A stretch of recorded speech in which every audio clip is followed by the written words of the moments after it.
Oi pessoal, saudações coloradas, sejam bem-vindos a mais um vídeo. Bom, como vocês podem ver, é um esclarecimento. Tá? Coloquei na capa para vocês e vamos esclarecer. Por quê? Tá? O pessoal está interagindo mais, está escrevendo e eu gosto disso, acho ótimo. É um sinal positivo de que o canal está instigando as pessoas, está interessando e o pessoal está interagindo comigo. É normal isso, que na medida que o interesse cresce, os inscritos crescem, haja mais interação. Acho ótimo. Só que eu também esperava vamos dizer assim, às vezes uma dificuldade de entender, ou às vezes o pessoal acha que eu estou pensando alguma coisa, faz uma inferência é assim, é tu achar que tu deduz alguma coisa com base naquilo que tu está vendo, imagina que tu estás vendo, tá? Isso é uma inferência, então é uma dedução. Então eu achei que o pessoal faria isso, por quê? Porque nos vídeos aqui, normalmente o pessoal assiste em média 3 minutos e meio a 4 minutos, tá? E não estou reclamando disso, isso é normal. Tá? Isso é o YouTube, é assim. O pessoal está cada vez mais instantâneo, rápido. Tá? Então, assim, era previsível isso, eu achava que era previsível. Mas talvez com o tempo a coisa melhore. Talvez com o tempo haja mais, o pessoal fique um pouco mais de tempo. Porque, enfim, eu faço análise. Vocês sabem que aqui o canal ele é de futebol do Internacional, dedicado ao masculino e ao feminino, tá? Com análise de arbitragem. Por quê? Porque eu fui árbitro. Tá? Então eu tenho nos meus inscritos aqui, eu tenho grupos de WhatsApp onde eu divulgo os meus vídeos, que é grupo de gente que é árbitro ou que está estudando para ser árbitro. Tá? Então eu conheço o meu público, então eu tenho uma análise da arbitragem que é interessante, que serve para essas pessoas. Tá? Para o público em geral talvez não seja tão interessante, mas para o pessoal que está estudando é. Tá? E de forma não corporativista, o que vocês devem saber já, né, que é raro. Tá? Árbitro ou ex-árbitro, quando vai analisar arbitragem, contratado por canais, enfim, alguns procuram fugir do corporativismo, outros não fogem. Tá? Então eu prefiro fazer do meu jeito diferente, de forma mais honesta possível e transparente, dialogando aqui com vocês e falando sobre o que aconteceu. Então o canal é isso, masculino e feminino e análise de arbitragem, e análise do futebol, tá? Com base na bagagem que eu tenho com futebol. Eu estudo futebol. Tá? Então o que acontece? O pessoal, em função de olhar poucos vídeos, né? O vídeo é desse tamanho, o pessoal olha até aqui. Em função de algumas coisas que eu escrevo, respondendo, tá, algumas pessoas que estão participando, o pessoal pode deduzir, como um inscrito aqui no canal achou, ele colocou, olha, pelo que tu está dizendo e tal, parece que tu está depreciando o Corinthians feminino, as brabas. Né? Eu disse, não, de forma alguma. Eu acho que ele deduziu isso com base na rivalidade Corinthians Internacional que existe no masculino. Tá? De fato, existe, todo mundo sabe. Tá? O pessoal que torce para o Corinthians normalmente não torce para o Inter, quem torce para o Inter normalmente não torce para o Corinthians. No masculino é assim. Tá? Agora no feminino é diferente. O feminino existe há muito menos tempo. E o trabalho que o Corinthians faz no feminino, ele ajuda o futebol feminino. O trabalho que o Corinthians faz puxa os outros.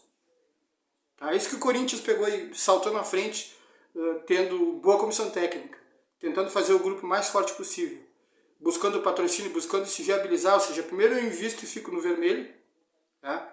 Não me viabilizo, né? Não é autossustentável, e depois que eu começo a ganhar e ter resultado, eu consigo a sustentabilidade.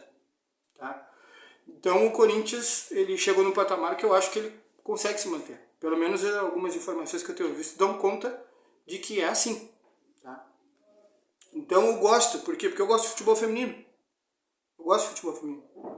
Não é só porque eu vejo que, por exemplo, o futebol feminino do Internacional não é muito tratado. Tá? Algumas pessoas tratam, mas é muito raro. Tá?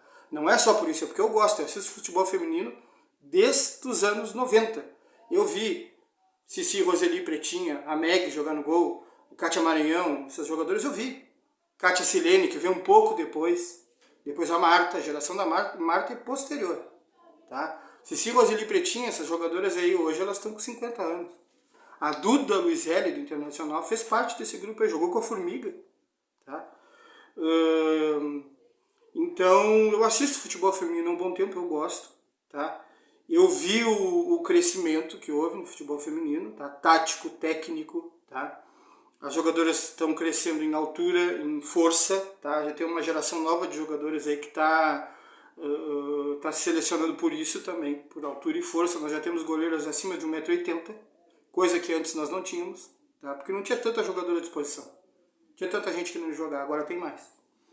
Então, assim, eu, por gostar do futebol feminino, eu faço esse trabalho e também porque eu vejo falta, né?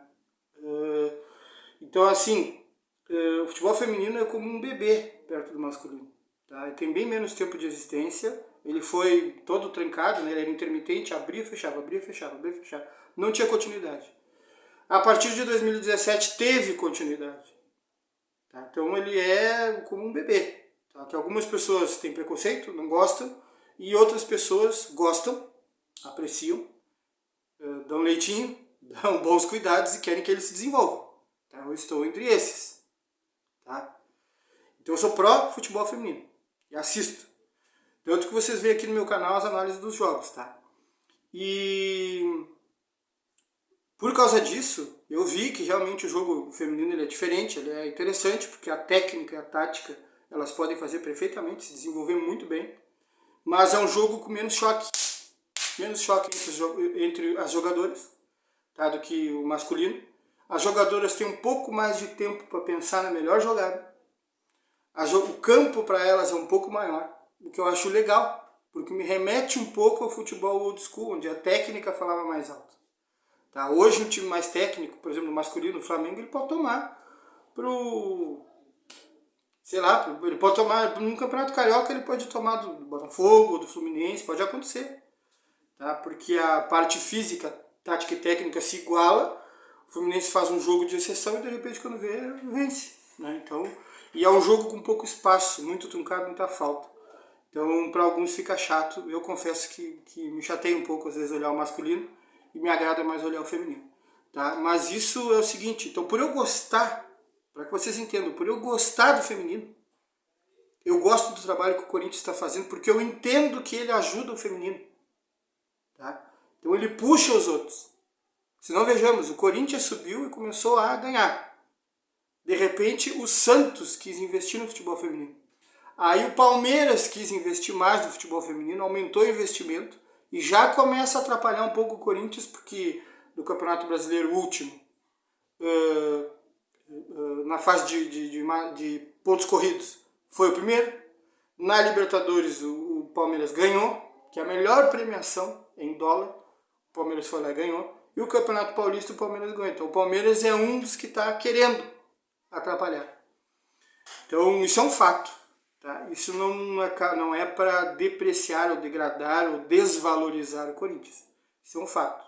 Tá? Que eu, como analista do futebol feminino, eu preciso saber. Tá? E eu acredito que vocês que estão me assistindo aí também querem saber. O São Paulo na fase de pontos corridos foi o segundo lugar. Palmeiras foi o primeiro e São Paulo foi o segundo. Fez um bom brasileiro. Tá? O São Paulo agora, infelizmente, contratou a Mariana Santos, baita jogadora. Gosto muito dessa jogadora. Foi um ótimo reforço para o São Paulo. E aí o Inter perdeu, não adianta mais. Está apresentado no São Paulo. Mariana Santos. Ótima jogadora, seria muito boa no Internacional. Colaboraria muito. O São Paulo já está se reforçando, o São Paulo está investindo, cresceu o investimento. São Paulo, no Campeonato Brasileiro de 2022, contratou mais do que um time de jogadores. Tá? O Santos agora está investindo, Cristiane, centroavante de seleção brasileira, Fabi Simões, Yaya, que saiu do São Paulo, jogador de seleção. E outros jogadores estão chegando lá no Santos. Então o Santos também está querendo. Tá? E o Flamengo, eu só falei do Flamengo, por quê? E aqui eu vou dar nome aos bois, para que vocês entendam. Por que eu estou citando isso? Por que eu trouxe na discussão com outro participante aí, acho que é o Branquinho, por que eu disse, cuidado com o Flamengo. Que avisa amigo, o Flamengo está investindo muito no feminino. Tá? Isso não é para depreciar o Corinthians. Realmente não tem equivalência, né? Não tem fazer essa associação entre eu estou falando do Flamengo e estou depreciando o Corinthians. Não, o Corinthians continua sendo favorito. Mas é verdade que 27 milhões por ano, 27 milhões de reais por ano, é algo diferente no futebol feminino. Não é comum. Quem falou isso? Leonardo Menezes, ao vivo, numa live, no canal Clube das Gu. Eu estou dando a fonte para vocês. Tá? Flamengo contratou a Giovanni Crivellari. O torcedor do Corinthians conhece a Giovanni Crivellari, boa jogadora, boa atacante. E ela disse no programa Charla Podcast, que ela veio para o Flamengo, saída da Europa, porque o Flamengo pagou mais para ela. Então vejam só como as coisas se encaixam. Investimento crescendo e o que está acontecendo. Giovanna Crivellari, Solé James não vem para ganhar 5 mil, 10 mil no Flamengo, não vem. Esquece, essa jogadora é jogadora de goleadora, tem história na Europa. Jogadora titular de seleção argentina. Tá? Goleadora também na seleção argentina, então essa jogadora não vem para ganhar qualquer salário. Contratações para 2023, Thaís Regina, zagueira do São Paulo. Augustina Barroso, que estava para fechar com o Cruzeiro, fechou com o Flamengo. Está contratada pelo Flamengo. Carol Alves, goleira. Gabi Lovaine, meio campo. Nath Pitbull, na volante. Tá com esse nome, já deve imaginar o que ela faz, né? Nath Pitbull, que era do Ceará, que subiu agora para a Série A1. Gabi Lovaine, meio campista. Tuca, contratada. Então tem 6 jogadores contratados já para 2023. E o time já era bom. Eu vi na Ladies Cup ali, o Flamengo deu trabalho. Na Ladies Cup foi um jogo que jogou até melhor que o Inter. Só que o Inter estava desfalcado, né? O Inter estava sem Duda, sem Milene, o Inter estava desfalcado. Mas o Flamengo fez um ótimo jogo contra o Inter. E eu imaginava isso. E agora eu estou vendo a comprovação disso. Então eu preciso saber. E passo para vocês. E espero que vocês não se incomodem de saber da realidade.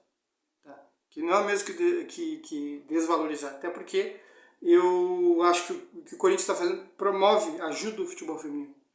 O que a Cris Gambaré está fazendo, buscando o Mundial FIFA de clubes do futebol feminino, é muito bom. Tá? Então isso é só um esclarecimento. Até a próxima. Agradeço a vocês desde já pela atenção. Continuem participando aqui, sem problema nenhum. Até a próxima e nos vemos em seguida.